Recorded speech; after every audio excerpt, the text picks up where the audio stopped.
why are endings so terrifying? Man, I don't know. Maybe it's just me.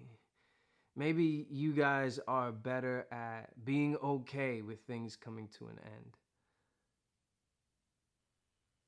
But think about it. It seems like we do this from the time that we're kids. It's bedtime and you're kicking, you're screaming, you're throwing a fit. Or maybe you were the type where you just resisted your sleep.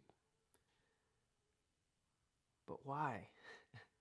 Why did we do that as kids? I'm sure there's a ton of reasons, but a part of me wonders if it has anything to do with the fact that we just didn't want the night to end. Right? Maybe you had your cousins over and you guys were having a ton of fun.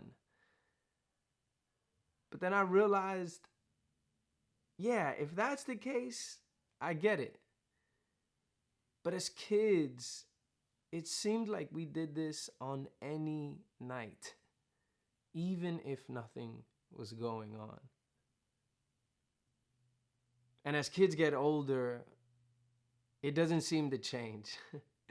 My kids, they take about half an hour to brush their teeth. And it seems that just at bedtime, that's when they want to finally take a shower.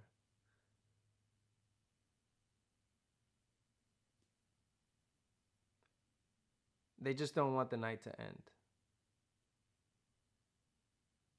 I get it, I guess.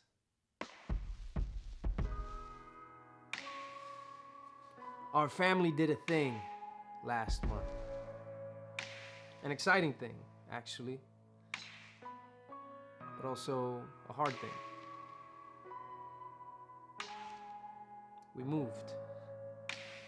We bought a house in a new city and we left the one that we've known for a long time. We're excited about that thing. But we're also sad about that thing. Both of those feelings are true. And our family is learning to be okay with both of those things being true at the same time.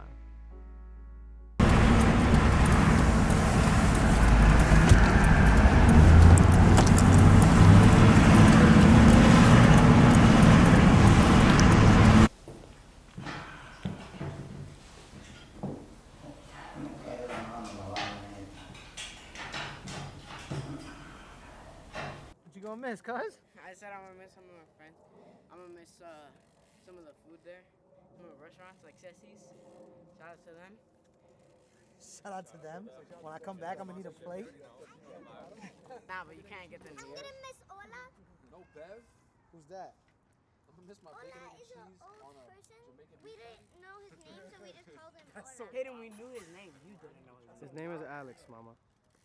I'm That's gonna like- miss. it's like- I'm gonna miss my school. That's the only meal I have to have for the night. I hate school. I'm gonna miss my block. That was a good block. I liked it. What else am I gonna miss? Those two feelings, they create tension for us. And it's not fun.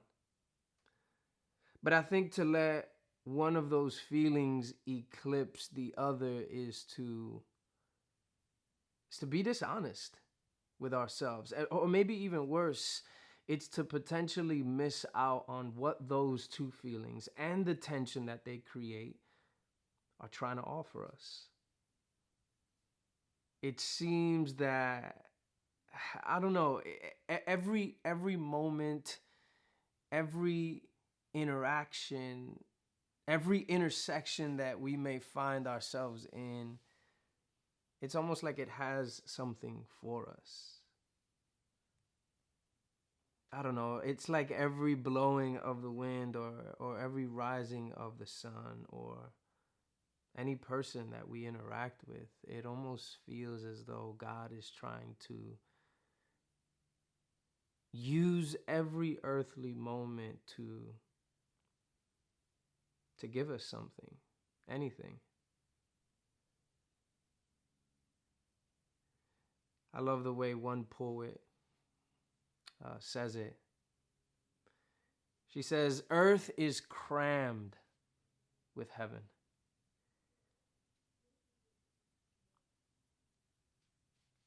Every moment of every event in every person's life plants something inside of their soul. So if I told you that there was something on the horizon for you, something new, or maybe even something familiar, but that's evolving or transforming or breaking through, but you needed to embrace the end of a season in order to reach it, would you embrace that ending?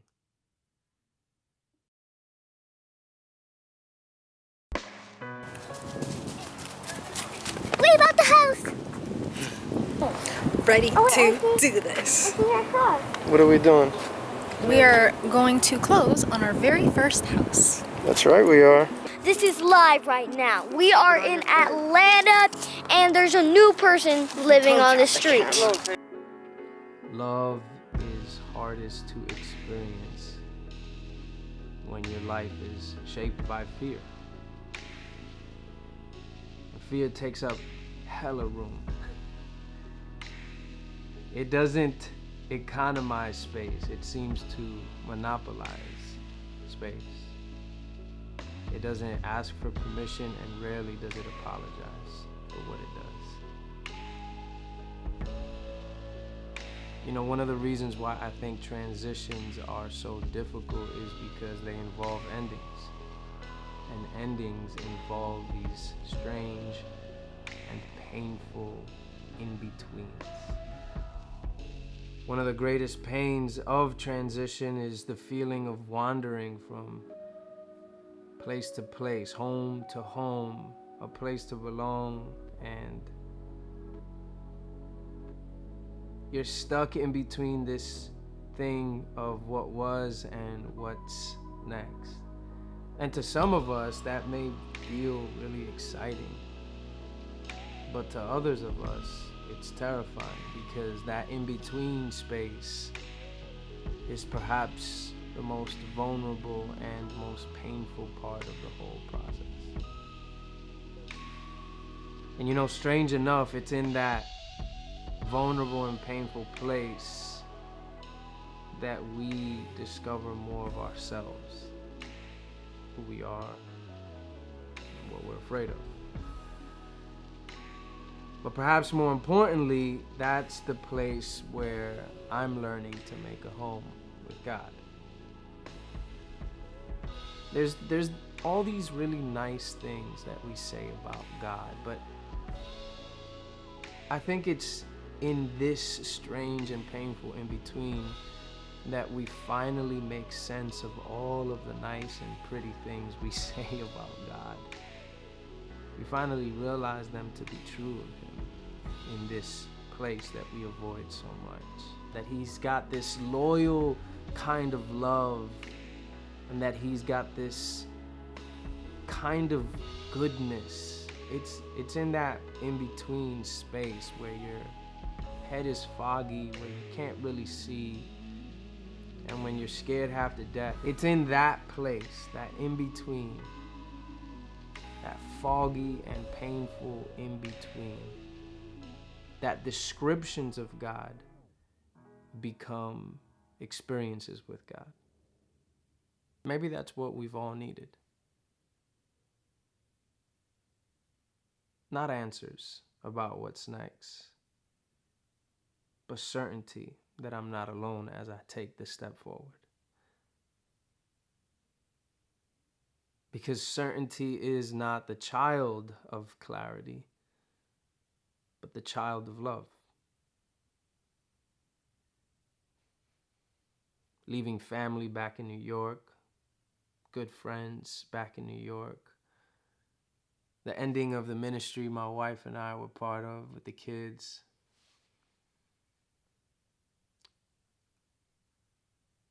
But despite how hard this ending is,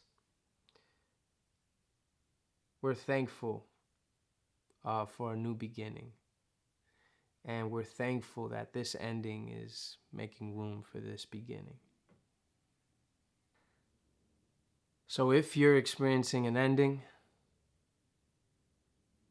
my hope is